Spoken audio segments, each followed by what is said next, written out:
And now, Kerncast 23 with Elena Rusk.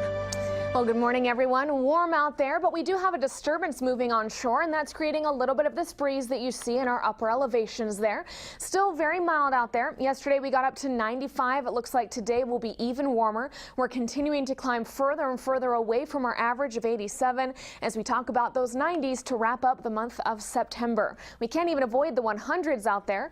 Current temperature 82 degrees right now, building up to about 96. There's a calm wind here on the valley floor, but as you can see up there in the mountains, about 5-10 miles an hour, just enough to kind of push that tree around. And that's all thanks to that little disturbance. You can see it with some of that cloud cover there. You may see some clouds pop up over the area, but not enough to produce any rain, and obviously not enough to cool us down and provide any relief either. Now we're still tracking Tropical Storm Miriam. The center is still offshore, but very wide frontal boundaries reaching all the way through northern Mexico and into Arizona at this hour. For now, it's out of the state. Maximum winds about 45 miles an hour. Still a very slow progression to the northwest at about 6 miles an hour. The most dangerous part of this are the swells that will be generated along our coastlines, including some very dangerous rip currents, so keep that in mind if you're heading to the beach. Here's a better look at all of the moisture that this storm is tapping, bringing all of that toward our area in the coming days. But as we zoom in, you can see there's a very pronounced line here, keeping it very much out of the state. We'll be watching this because in the coming days, all of this heat and some of that moisture will continue to push into our area as that ridge of high pressure sits and keeps us very stable and dominant and hot as well. So two different heat factors is what's adding up to bring us those triple digits by the weekend, unfortunately.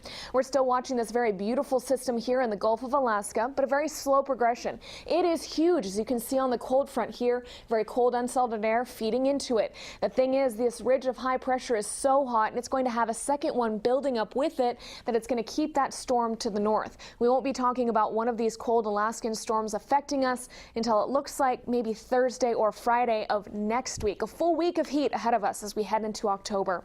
So there's a look at that beautiful system and all of the cold air feeding back into it. Very impressive winter-like system here as we enter into fall, but it still feels like summer in Bakersfield.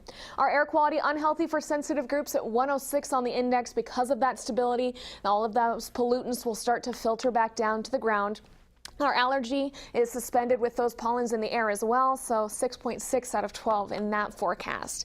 As we talk about your temperatures, sunshine overhead, everybody's bumped up to those mid and upper 90s here on the valley floor now, possibly 98 down to the south. Up in the mountains, 95 for Kernville, 85 for Tehachapi, and out into eastern Kern County. Of course, it's hot there. They're seeing mid to upper 90s, if not some lower 90s if they can hold on because they're on the other side of the mountains.